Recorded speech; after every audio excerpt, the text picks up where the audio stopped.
There you go. Yeah. I 100%. got mentally just like I felt like a little kid with my tongue hanging out. She said burlesque. Yeah. She's right there. I'm talking to her, and she does burlesque. I'm 57 years old. I can walk into the show now. Yeah. You're allowed to drink. It's okay. Mm-hmm. Yeah. Yeah, that's right. Well, that's right, no, they still didn't let me drink. Welcome to the Two Authors Chat Show, an entertaining podcast with two best-selling authors connecting readers with an eclectic array of distinguished guests through lively conversation and interviews. Hosted by mystery, suspense and thriller writers Douglas Pratt and Nicholas Harvey. Welcome to the show, everyone. Hope everyone's having a great week. How are you doing today, Mr. Nick? I'm good. I'm sweating. It must be nice down there, yeah. Yeah, it's warm. It's toasty in Bonaire, which is nice. Yeah, but I ran. Is there not a nice breeze? There's not just a nice breeze, but there's a trade wind that blows across here, and it's a dusty island. So one thing about this place is any window that's left open, just all the dust comes in and covers everything. Like when we first got here, we didn't have the air conditioning on. We just had the windows open and let the breeze blow through. And it's tolerable. It's nice, except there's a coating of dust on everything after the first week. I'm like, we're going to ruin every electronic device we have, every computer. We're like cleaning. When I say we, I mean Cheryl is that sounds terribly sexist, but I was working still, and then she would clean down the place because it was driving her bananas. So we quickly closed the windows and turned the airco on. Well, while you're down there, what you been up to? Yeah, so I'm working on the Ora Verde, which is the next in the A.J. Bailey series for me, and I'm closing in on the end. I've got probably another 10 days of writing. I'm a couple of days behind, but I'll go mad at the end of this weekend and next week and get extra word count in per day. So I'll get there, and it's pretty fun. I can't wait to see how it ends because I've got no idea how it's going to end. Been there. Yeah. I haven't figured that bit out yet. Yeah, I've got a couple of parts that I know is going to happen, but definitely the jelly in the middle, I'm unclear on at this point in the next 12,000 or 15,000 words that need to come. So yeah, so I'm working on that. And Faceless, the collab for tropical authors, all our buds at tropicalauthors.com. Go over there if you like our books. You'll like loads more authors on that website. So in a collab, and it's with AJ Stewart, and I love AJ Stewart's stuff. And he has he was a guest with us. So yeah, of course. And his Sam character that he started a spin-off series with is fantastic. So he uses his female diver in it. And then Chris Niles, whose main protagonist, Kate, is a diver. So she's in there. And she was in Shameless with me. So yeah, that's it. Yeah. So she's makes a reappearance. And then AJ and Nora, and actually the part it's pretty funny. So the part I write is mainly Nora Summer with AJ in there as well. And then Nick Sullivan wrote the last section, and he gets everybody. They all come together in one location because it kind of travels around locations, then it ends up with Nick. And so he wrote everyone, but he's written AJ Bailey quite a lot, and I've written his Emily character quite a lot as we've done collabs on different things and co-written together. So it's really fun. Yeah. So he wrote a lot more AJ than I wrote, actually, but he did a brilliant ending to it. I'm super excited for Faceless. It's a really cool story. Yeah, it's a lot of fun. So, I'm excited to get a chance to read it. So it'll be out next month. So we're in the editing stage now of that, and it comes out, I don't remember when it comes out, early July, I believe. So, and what are you doing? You're Golf Dreams, right? You're almost finished? Yes. I think today actually will be my last day. When we get through this, it's going to be sit down and finish the last chapter in Golf Dreams, which is going to be awesome because I'm definitely behind on it. I started it with, sometimes we start books and we're like, hey, I plan them out. I plan out books for a year out. So I know titles. I don't necessarily know stories. So when I started this one, I was kind of like, oh yeah, I got a title. I got a story idea, and it did not stay with it at all. So the whole story veered off. I mean, I think it's great. Once I kind of got back into it and restructured it and realized where the characters are going, it's been a lot of fun because it's just been nonstop action, which it's always fun to write. So yeah, today will be the last day on it. So I'm excited to kind of get it kind of out of the way. I got to do a little bit of rewriting on it before it goes off to the editor, and then I can sit down and work on Missing in the Keys, because that's going to pretty much be the next one we have coming out. Yeah, and you are delinquent on that. I am delinquent. Yes, I am. I know, and I will make it up to you. I'll have it out to you very quick. So, well, you're going to give it to me when I'm at the stage you were at when you got it back from me. It's like I've got no time to even think about this right now.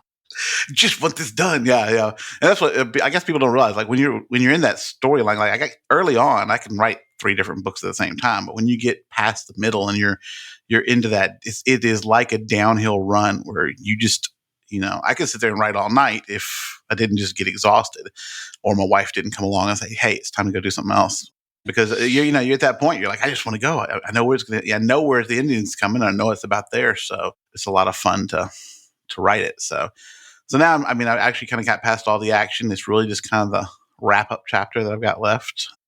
Well, I guess we have a couple of questions now. Yeah, so this is from Chris in Key Largo, and he asked, what kind of animal that is not a pet would you want as a pet? Okay. What kind of animal that's not a pet would you want as a pet? Well, I think a dolphin would be cool. You trumped mine. I was going to say a sea otter, but a dolphin, what the hell? You got Flipper. Sea otters are pretty cool. That would be... Sea otter is pretty cool, yeah. Yeah, you've sort of got to have an ocean. You've got to be next to an ocean. I was saying, you could take a sea otter pretty much anywhere. It'll fit into a bag like a dog, I guess, right? Wouldn't that be amazing? Go on a plane with your, what is it? With your sea otter? Yeah, with your sea otter in a case, and it's my... what do they call the dogs that your emotional support otter? Right. Yeah. see, I hadn't thought about it like that. I'd have to get like a special tank made for my dolphin so he could come along with me. Like a little tank. He could swim along. Oh, but Can you imagine getting on the plane with that? Excuse me, do you mind if I move your bag in the overhead? I need to fit this aquarium up there. That's right. Hold on though. Now see, and this is how writers think. Like all of a sudden I've got this brilliant idea. Like what if the dolphin, dolphins are smart. Sometimes it's debatably smarter than humans.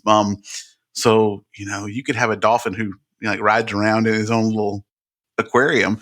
That'd be kind of interesting. Oh, did you see that those guys that converted it? It was a VW Beetle, and they made it into an aquarium, and it still drove. Like they could drive it along. So they sat in there in scuba gear with it full of water, and they drove it down the road. It was on deeperblue.com, which is a really cool free diving site. I saw a link to it. Yeah. All right, we had another question, but I tell you what, let's move on because this is going to be a cool interview with these guys. And the title of the show, do you remember Christopher Walken on SNL? He was on a bunch of times, but he did this skit called The Continental. Do you remember that character? Yes, I do, actually, yeah. And vaguely, he would always talk about champagne, but he would call it champagne. So this show is called Champagne, simply because I wanted to say champagne and watch that clip again by Christopher Walken because he's freaking funny. And it ties in because our guest is... Oh, our guest this week is the musical group, glam folk musical group, Champagne Sunday. And here's a clip of some of their music. When it's just us, we've everything and nothing to discuss. Talk for miles or sit silent on a bus. We're tired now, but it's okay. Sometime near the end of the day, a second wind will pave the way. So let's get dressed up. All right, and today we're welcoming Champagne Sunday, which is made up of a married couple here, Jess and Jared Fradine. Did I get that right again? All right, you cool. did. Yeah. 2 for 2. And you're still married, right? Oh yeah. Okay, just checking in the last couple of weeks. I can't make any guarantees by the end of this interview, though. Right. Well, you just came off tour, so you no telling what happened on tour, right? Right. Yeah. That's true. I can't imagine my wife writing a book with me. She would divorce me by chapter 3. So yeah, I do. People ask us all the time, like, well, what's it like, being married and creating art together? And I said, well, imagine this: you take your partner and you put a piece of paper in front of the two of you. And you have to draw one face together between the two of you. Just the idea of creating 2 eyes that looks even somewhat the same or symmetrical or anything.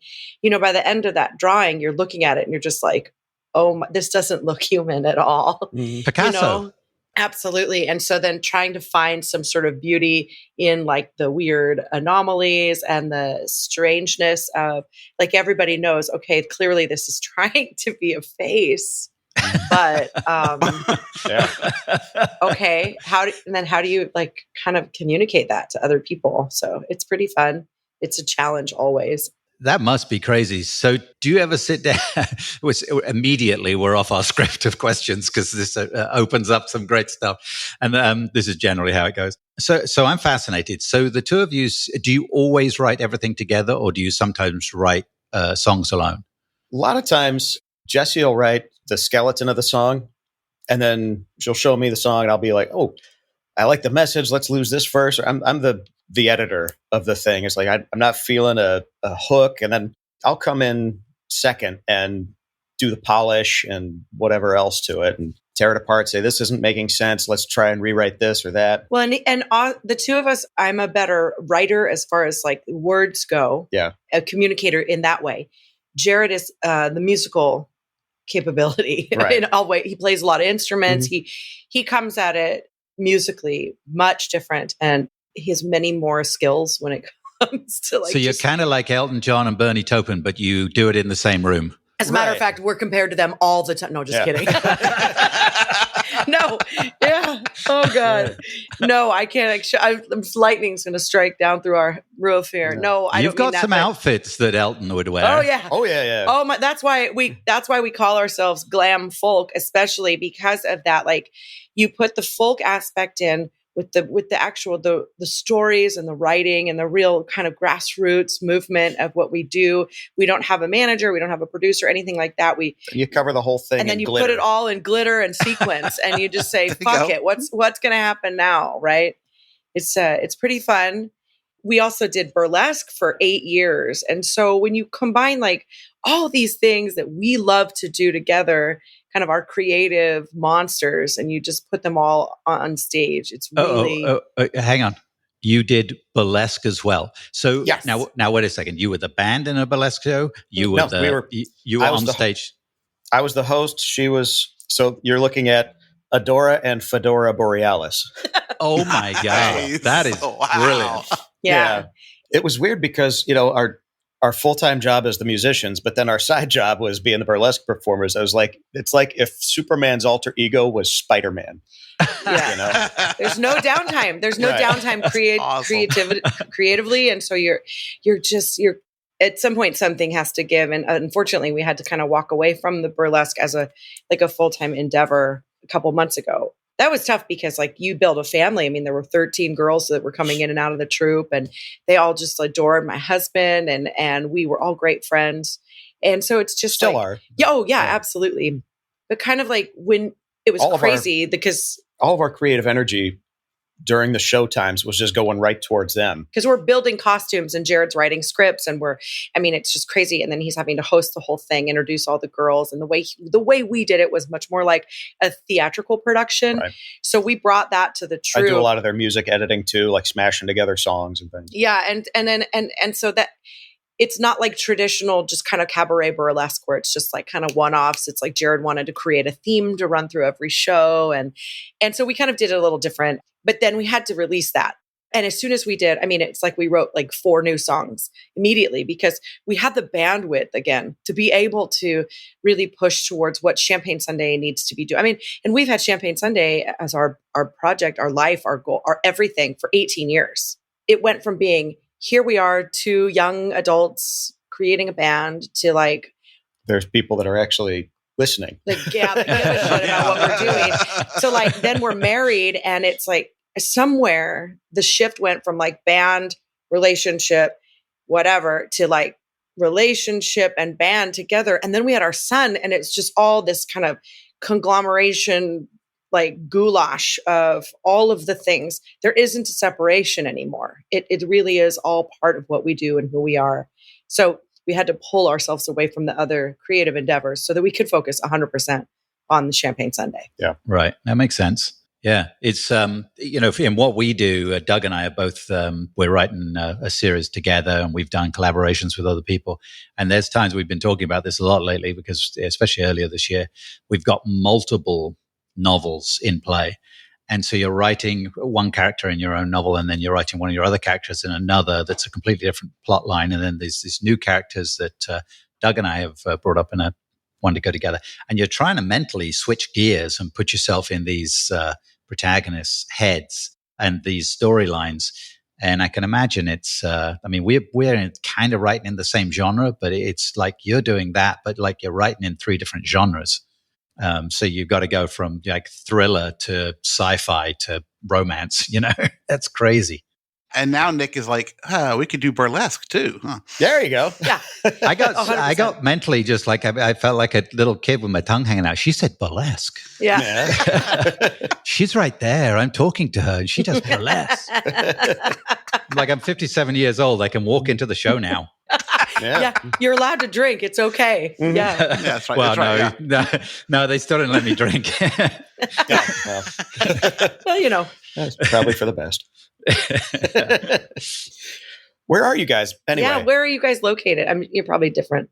Well, I'm in Memphis, so you were just in Nashville. So we were just right there. Yeah. My narrator is in Nashville. Actually, we dropped by there last year and visited with her and got to go downtown. I've been to Nashville before for a few things, but and you've got a IndyCar race coming up there in downtown Nashville. Well, you're not in there, Nashville, but where you were in Nashville, they've got an IndyCar race going there. The only reason I know that is, well, I used to be in racing, but B, my brother is helping. He's with the crew that are building the track in downtown, like doing the layout, and he's kind of one of the guys that's managing all that process. So it's kind of crazy. And to answer your question, I'm in Bonaire in the south of the Caribbean. Okay. That must be tough for you. So I'm sorry. Somebody has to. Somebody has to. Yeah. My wife and I are both remote workers. So I'm a full-time writer. She works for a medical university and is able to do it remotely. So we move around. Yeah. It's pretty cool. Yeah. So how do you guys feel about writing together? Is it like, do you guys get at each other's throats a lot, or is a lot? It's sure. Does the conflict? Yeah. Sure. I was going to say it's a delight to work with him, but Nick's I do the best I can a little with bit him. of an asshole. So Perfect. That's a compliment right there. He said little bit. That's the biggest compliment he's you ever guys made. are making, you're Progress. working, you're making Now, progress. Do you find that the conflict sometimes makes things more interesting? Honestly, we haven't had a conflict yet, so I'll let you know when it happens. But well, that's cool too. yeah, what it does do actually is we're both a bit competitive, so it raises our game. So he writes a chapter, and the way we're doing it is we've got 2 main protagonists. One of them's English, one of them's American. So obviously, I'm writing the English one. Come on, give us your best American he can't really accent. come up. He's like, I don't even know what Americans do. I was like, Hamburgers in Texas. Damn it! I don't know. Chewing on a burger. Get out of my state, or I'll nuke your ass. Yeah, that kind of That's pretty good. Dad, is that you? No. yeah, he still eats baked beans for breakfast. So I don't know. So what I was going to say before we went silly, he ups my game, and hopefully I do the same to him. So we alternate the chapters. So when he sends me one, I'm like, oh, damn it, this was really good. And so now you've got to take it from there. And actually, it's tricky sometimes because he'll do. Doug writes fantastic action, and his books, especially his recent ones, are just like they turn on at the beginning, and it's just like go go go all the way through. So you get this action scene from him, and then I'm like, well, I need an action scene, and it's like, no, this is supposed to be the bit where they sit in a coffee shop and figure out what the heck's going on with the plot. Did you ever see the Eddie Izzard special where he's talking about like American film versus British film, and he's like, British film, they're just like one piece of popcorn at a time, and it's like, then they walked down to the stairs at the bottom of the stairs, and they looked at each other, and they walked up the stairs. And then American film is like, and then they got to the bottom of the stairs and they shot each other in the face, and then the monkeys came in and they slid down the stair banister, and and then people just eating the popcorn. That's funny. It's like it's exactly what you guys are describing. I'm a big Eddie Izzard fan. He's brilliant. But Sebastian, and he walks out the room. It's like Exactly. the dialogue's like 3 words in the whole thing. I'm gonna pull us back on track real quick. Sorry, what? That doesn't sound fun. And that's not even not like me normally, but I like to keep it. But I kind of followed a little bit of your video blogs as you were kind of on your tour, which were great. I got to say, my favorite, I think, was you had one with your son who popped in with a hilarious kid, too. That was the I was going to say. He did great, yeah. He plays the manager. We've been doing those videos. He just came up with this character, and he came up with this catchphrase, "My babies," and like he like makes us literally pee. But what's funny is that we have to kind of remove ourselves from the comedy of it because we have to get messages across. We're trying to get him to like promote shows that we're doing, or we have to have content, right? There's got to be some kind of point to it. But God, he's just so funny. And so like we just have like these countless videos, outtakes, and him just being total. And we really try to not force him to do all the stuff we want him to. It's not like you have a kid so they can entertain you. I got 3 of them for that. I was going to say there's other reasons. There's other reasons to have them. Yes, hauling the gear. Thank you very much. Oh yes, yeah, that's good. Yeah. But he'll say, "Dad, Mom, we got to make another manager video. Like I have stuff I need to get out. I have content." Yeah. And he's schooling. I mean, he's 9 years old. He's like schooling Jared. Dad, just put it up. Don't worry about it. Don't worry about the quality. Just don't get worry it about out quality. there. Get it out there. Just people need to see it. Get it out now, Dad. That's very kind of typical of the age difference right now. It is absolutely that. Doesn't matter. Just put it out there. And we're all like, no, we've got to tinker with it. It's got to be perfect. So our kid is a huge part of what we do. He sings with us on stage. We stopped asking him. And one time we did a show where he was like he was playing a video game or something. So we just did a song that he usually sings with us.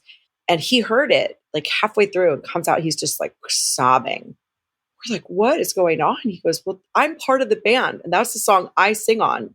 And you didn't call me up or anything. And I was like, well, if you're part of the band, then you need to pay attention. If you want to be doing that, I said, your dad and I will never force you to be up here with us. It's got to be your choice. Yeah. And so ever since then, we go to do a show. And if he's coming with us, he's not like at a friend's house or doing something else.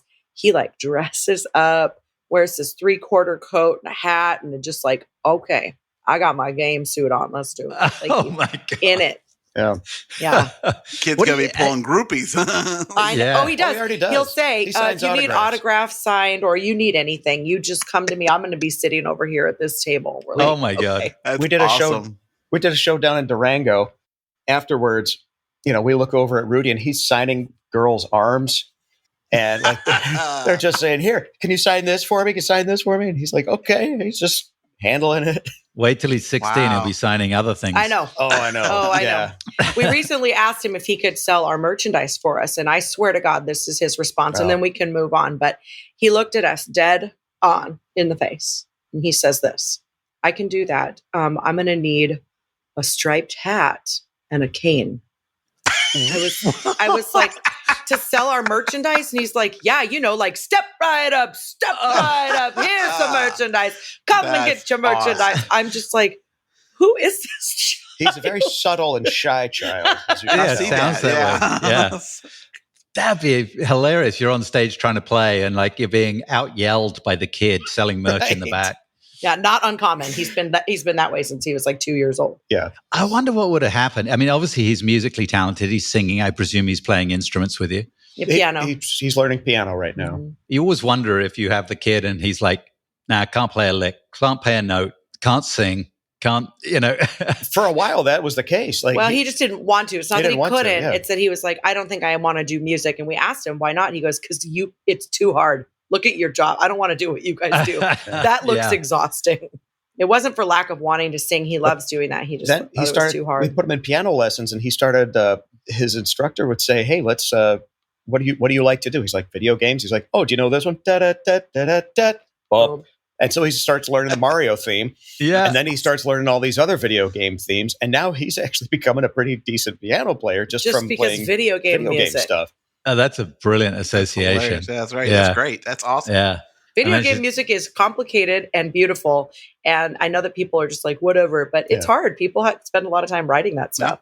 Yeah. It's tricky, right? Because parents always want their kids to kind of be into things that they're into. And, if you've got a passion or something, you don't want to don't want to pressure them, but it's great if the kid's involved in the same thing. My mum's had a passion for horses her whole life. When I say a passion for horses, don't get me wrong, she rides the horses. She doesn't have a passion for horses. Not like in a Catherine the Great kind of way. I have to say that kind of thing because Doug's brain would go there and he'd make a comment about Wait till he gets the next chapter, then he sends it to you. And you're like, I can't. It's in the book. But now I can think of horse burlesque. Horse burlesque is a brilliant idea right there. See where he went with it? That's where he went with it. Yeah. How far off the rails has the show gone now? Sadly, not as far as you think. So. Oh, okay, good. But my point being that when I was about 10 or 11, I got thrown off a horse. It was traumatic. The horse was standing still at the time. And it was a merry-go-round. Something about your riding skills there. Yeah. So I'm laying on the floor going, you know what? Screw you, horse. I'm not riding. If it doesn't have a steering wheel and pedals, I am not interested. So it kills my mum that I've never had an interest in horses whatsoever. I was going to say, if the horse was standing still and you got thrown off, I'm not sure how much of it was the horse. So mean. Be kind. Just a little detail. There's not a lot of British cowboys out west, British cowboy. That's your next book. There you go. John Cleese band name. Remember John Cleese did a cat. He played a western. He was an English guy in a western. What was it? He was brilliant. Wasn't very successful. That's what it was. Nobody remembers. I know a lot of John Cleese. I don't remember that one. So we just showed Rudy Holy Grail, and he's like obsessed already. He's just obsessed. Cool. Yes. Yeah. So good. That's good parenting on your part, right there. Thank you. Excellent parenting. Yes. What else we got to ask, Doug? Come on, get it back on track. Hey, let's pull it. I'll pull it back on track again. So why am I the one? I'm never the one pulling it back on track, but let's go. That's true. So, all right, glam folk. I think that I like the genre there, but can you tell me what a little bit of your influence kind of got you to that particular genre? Well, when we started out, I grew up in Pennsylvania, just loving the Seattle grunge stuff. So I was like Pearl Jam, Soundgarden, Nirvana, Alice in Chains kind of stuff. Jessie was she grew up on Raised by Wolves. Raised by Please Wolves. say that. Yeah. Perfect. Family of Wolves, no. She was more like Broadway and funk. I got all my music stuff was because both my parents were musicians in the 70s. So, and I was like raised literally on a stage next to my dad's drum kit, like just listening to disco and funk and pop. And then my passion went from that to like musical theater, and I wanted to go do that kind of. So our music interests could have not been more different, truthfully. And so when we first started combining our music together, people were like, it's like Pearl Jam meets Bette Midler. And now if you say that, nobody even knows who either of those artists are. I'm just picturing Bette Midler crowd surfing off the rigging. Like any would. Would do it. She would. I saw her just a few years ago, and she was like in her 70s, and she's still just ruined it. Ironically enough, I saw Pearl Jam a few years ago, and Vedder came out in this stunning sequin gown, mermaid outfit. Mermaid thing. Wouldn't that be amazing? No, he didn't. No. Not at all. No. But what's cool is that it really I think it set the scene so many years ago for Jared and I to just say, we're not going to ever just be one kind of thing. So we had to stop identifying ourselves by a musical genre because it never made sense. Like people go, like if we say we're rock, then they expect a certain thing, or we're folk and they expect, or we're pop. We never are quite the thing. So we very much have our own thing. Instead of being like, well, this is our genre, we kind of created the idea of glam folk because those like, what are they? Amalgamation. Is that the right word? Those kind of like, combination genres are really popular right now. But more than that even is the idea of creating like an actual experience for our audiences to just feel something. Because with music being, in my opinion, a lot of the new music is you've got your artists on stage and they're very talented, very introspective, very like heartfelt. But a lot of that show is kind of missing from our level. I'm not talking like U2 and Pink and Taylor Swift. They've got the show down, right? They still care about entertaining. If you're going into, But if you're going Stinky's into like, bar or yeah, something, so and- such and such pizza joint, you're not going to see a lot of artists that give a shit about their audience. And Jared and I we have always cared. You're going to give us 2 hours of your time. By God, we're going to give you something to remember when you go home. And also, we do all original stuff. Yeah, so that's a big issue. One of the things that we've started doing, well, we've always done, is in order to get people invested in something they've never heard before, we tell a little story about the song before going into it. So that way they've got something to attach to, something to hang on, so that when they're listening to the song, they've got a frame of reference already. Yeah, they're like, oh my God, I've gone through that. I want to hear what the song is that matches that story. And it really makes people pay attention. That's kind of another area where the folk comes in. We really do talk to the crowd a lot and try to relate to them. Troubadours in that way, sort of. I was really fortunate to see Sheryl Crow years ago. It was quite a while back, but not when it was after she was having the really big albums in, what would it be, the 90s? It was in the early 2000s, I think. And it was a corporate gig. And it was in the Los Angeles area, but it was in a small club. And it literally was a corporate gig. It's a bunch of suits and stuff. I'm the scruffiest guy that shows up. It was through my wife's work at the time. And the crowd, there was probably, I think, less than 100 people. It was probably more like 50 people. And they're all kind of a business crowd. And she gets up on stage with her band and starts playing. And she played as though she was playing a stadium. She definitely wasn't, shit, I'm just here. I'm going to knock this thing out, take the check and move on. She played like she actually cared about what she was doing and cared about the music and cared about the audience. And I was so impressed. It really made a difference. So that rings through to me, what you're saying there. That's really cool, because we've all been in a place where the band's playing in the corner of the pub.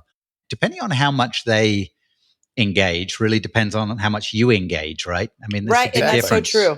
Yeah. If the band acts like they don't give a shit, then the audience is never going to care, ever. And we, especially being in Nashville, when we look around and everybody is really talented, and these stages, people are waiting their whole lives to get on these stages. I'm not talking about downtown Nashville. That's a whole different animal. But I'm talking about like just the venues, the singer-songwriter rounds, the writers rounds, the places where people are trying so hard to get into. Yeah. But then sometimes when they do, they just like, oh yeah, well, I'm here. And it's like, oh my gosh, if you don't love doing this, why are you here? Why did you fight so hard to get here? And then now that you are, just taking it for granted almost. God, yeah. Yeah. Some of that I can see like being like burnout. So that's a good question. Like there is, what do you do to keep that energy up? I mean, because there are times it's got to be hard.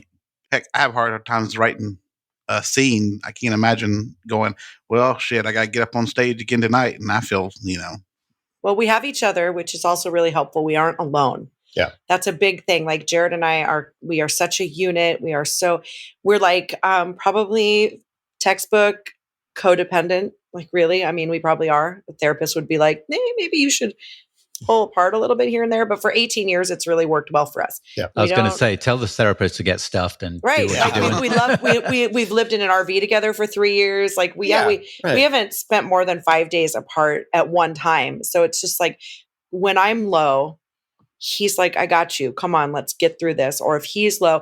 But the other thing, you guys, is that we believe in the message so much more than just going out and playing music. The message of like, we've got to connect these ships, man. Like we're all in this together. We never speak politics and we never speak religion on stage ever. It's worthless in my opinion. There are some artists that they feel like that they need to. That's fine. That's their torch and they get to do that if they feel like that's what they need to use that platform for. What he and I have, especially in the last probably 3 to 5 years, really sunk into is the idea that there's a connective tissue that has got to be between all of us. And we got to celebrate that. We've got to, we always talk about our band name, Champagne Sunday. What is champagne for? To celebrate, not just the big monumental joyous occasions in life, but sometimes the rough patches that are super hard to get through because we can get through them. We can. And just kind of reiterating that to our fans and our audiences and saying like, look, we feel you. We can be your mouthpiece for heartbreak, for love, for comedy, for hard work. We can sing about that. And then you can take that home and be like, yeah, I'm fired up. Let's be a human being. That's brilliant. That's a great message. And good God knows we need more positive messages out there, right? And like you say, connecting us all together, because somewhere in, doesn't matter what you believe in, whether it be politics or religion or whatever. Yeah. What did that lady Horse say? She burlesque. came up to me. She said, Horse horse burlesque, burlesque. She said, Horse burlesque. she goes, you guys are so liberal and I am so conservative. She says it like that, right? And she goes, It's down Alabama. and she goes, but I, You nailed that Alabama right Yeah. there too. she's like, I love your music. I believe everything you're saying to me.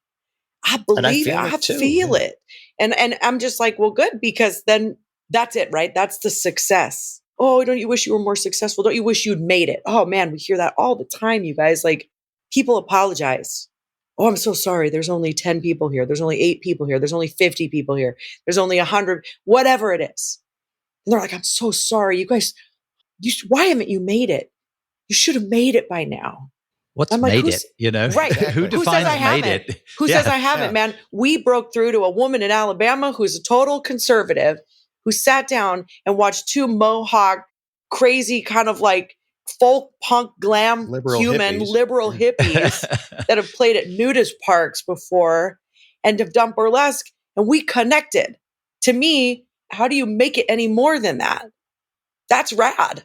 That's brilliant. Yeah. And I mean, you're doing what you love, right? I mean, it's like you say, I mean, measuring success, there's a bunch of really, really bad ways of measuring success, but you two seem like you're pretty happy, and you're doing what you love. You got a roof over your head, and you got a great kid who's following in your footsteps and stuff like that.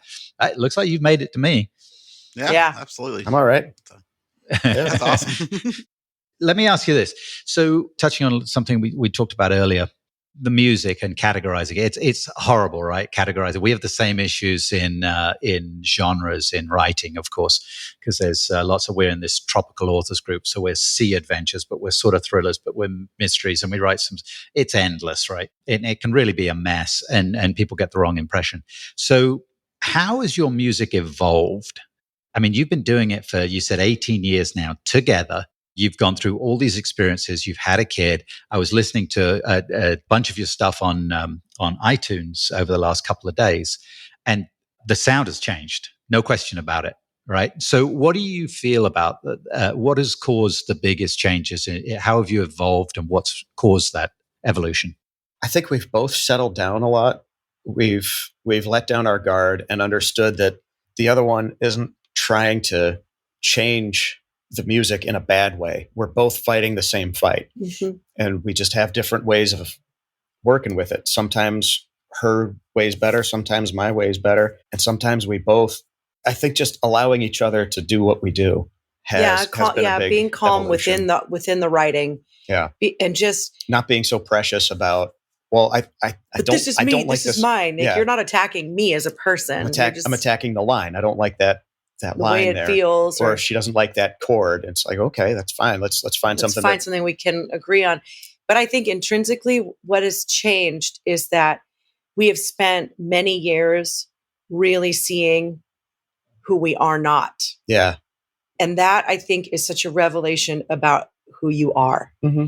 And when you can start eliminating who you aren't, then who you are it's just so exposed and so raw and beautiful. And you're like, okay, now once you find out, once you just let yourself be like exactly who you are, then it gets really exciting because you're not trying anymore to be anything else other than just what that is. And musically, because we come from lots of different genres, I write whatever mood I'm in. And sometimes that mood comes out sounding very like almost country. Sometimes it comes out sounding like total funk, sometimes full Broadway. And he just goes along with it. Okay, so now how do we kind of make this?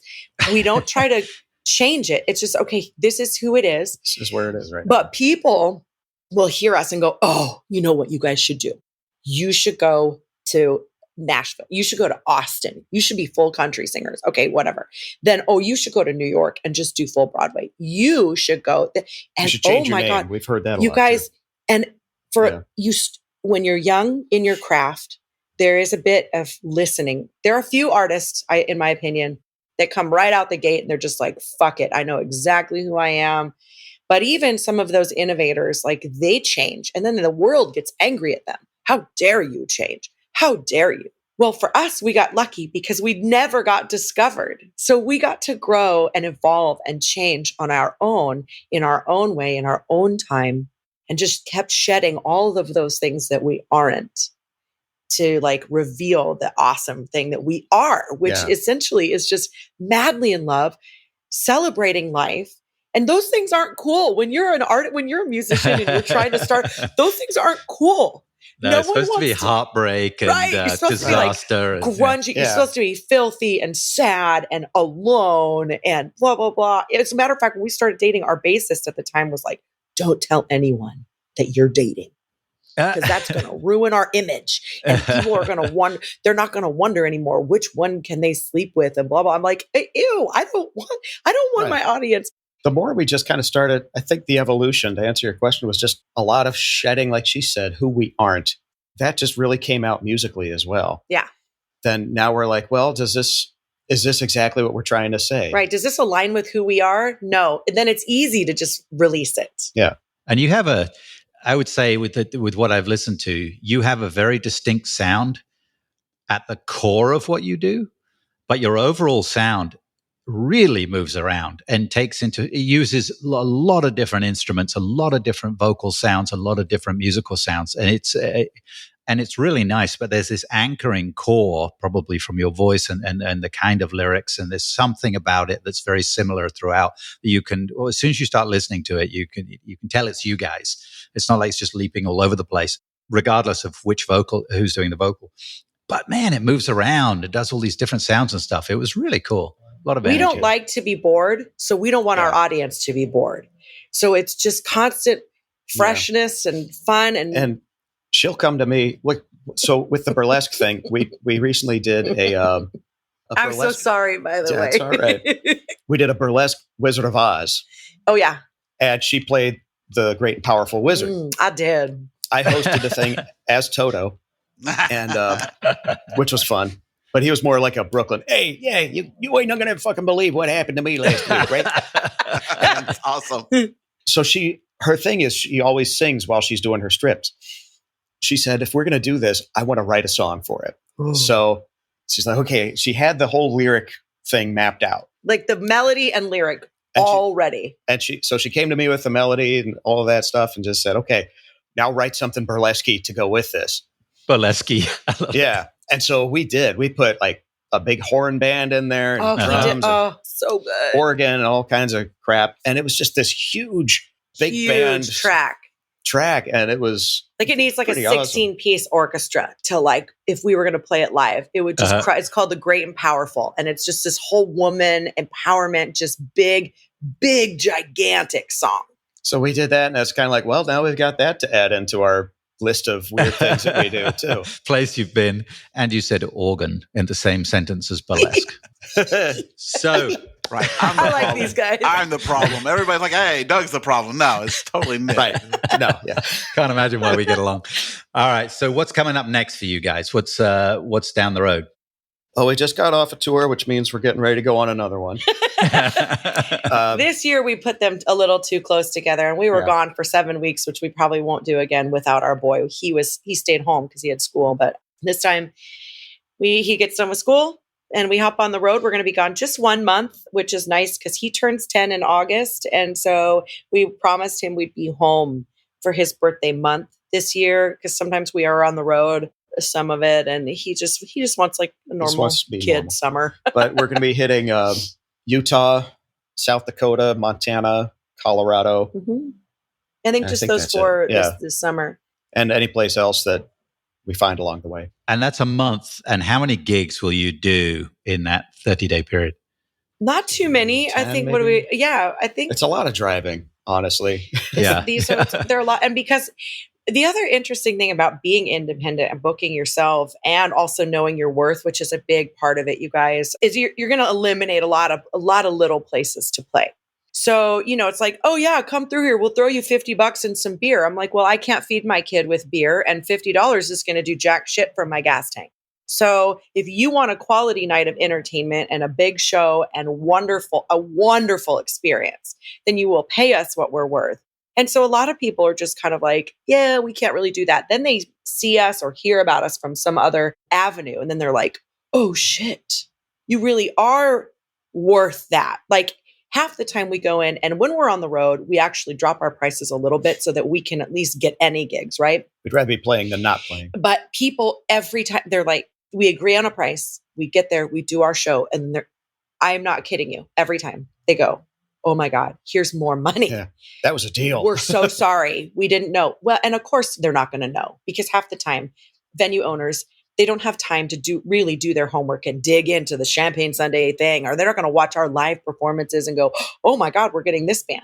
So we have to go, and essentially, you asked earlier what kind of keeps it fresh, is because Jared and I have to keep proving ourselves over and over and over again. We get into these new towns, these new places, and we're just like, oh, here we go again. A whole nother group of people that doesn't get it yet.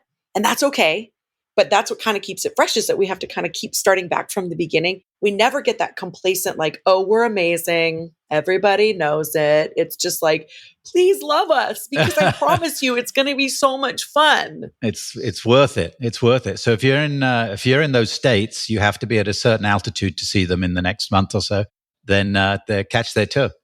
Good. Great. Please check champagnesunday.com. It's got all of our dates on it. Yeah. Great. I think we're gonna put all that in the dates show on there. notes. Yeah. Great. Cool. So as we wrap up, we have one final thing that we do here, and we have a fantastic little wheel. It's our wheel of questions. Don't get too excited. You're not going to win anything. Oh, I have one. Everything. Oh, there you go.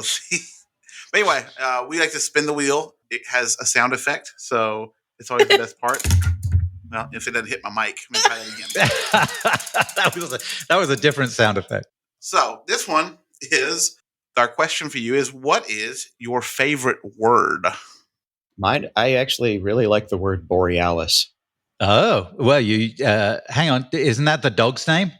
No, that's our the burlesque. burlesque Our burlesque. name. Oh, your burlesque Yeah. name. What was the dog's name again? Because that was really good. You told me. Clementine Fandango. I mean, come on. How about that for a name? But borealis is a pretty cool word. I like that word. You got one? My favorite word is rad. Yeah. Because my other favorite word is not appropriate. So Yeah, my I was favorite word is rad. I was really surprised that we didn't get out the bleep machine for. Well, we don't use a bleep machine. We don't on bleep it, anything, but so. yeah, Oh, that's very true. good. Yeah, Right. But Well, I was then, surprised. No, I think rad is a great word. I use it for a lot of things, and I was born and raised in Southern California. And even though I'm a grown woman and I'm a lady and stuff, I go in and I'm just talking to people that are very well put together, and I'm like, "You're rad," and then they just kind of go, I am rad, and it just kind of it takes it from like, oh, I have had a very enjoyable time meeting you. I can be all put together, I can be prim and proper, but when I just throw out a little rad here and there, people go, I know what I'm dealing with now. Well, The authenticity kind of comes through. I arrived in America in Southern California in the late 80s, so I got your rad. Yeah. Plenty of rad going around then. Rad Yeah. and gnarly. Yeah, I love it. That's awesome. Well, thank you guys so much for coming on. It's been a This has been blast. brilliant. So, Yeah, you guys were great. awesome. Thank you. And good luck with the tour. And everyone, champagnesunday.com, right? Yes. Yeah. And we do Check have them out. a live show. A live show. If you go to the website, you can watch a full. We did multiple camera angles and all this cool stuff. We look like rock stars up there. We look like it. Only because you are. We'll put that in the show notes so that everybody, if you want to watch Champagne Sunday, you can probably follow the show notes, and we'll have those Cool. in there. Thank you Thank you, guys, guys. and Thank good you luck. Thank you so much.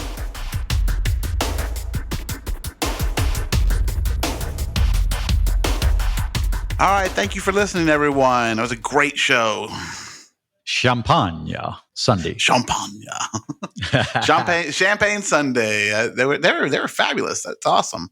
What a neat couple. And, I mean, they've been together for such a long time and in such a pressure cooker environment when you think about it, because I mean, it's a tough way of making a living doing what they're doing, right? And they've reached a certain level where they're making a living at what they're doing. But can you imagine how many gigs they've played and how many hours they've worked to do that? And Oh, absolutely. and they have a great relationship and very positive. Yeah, they're super. All right. Remember, guys, subscribe to the show if you please would. And please would. Is that a term? I think I just broke out of English there. Anyway, give us a 5-star review. I fell out of English. You just fell down. It's terrible. So Fell off the horse. Well, check out our show notes too, because we'll be having all the links and everything in there for Champagne Sunday, including their live link. I think we'll get that in there, and anywhere you can listen to their music.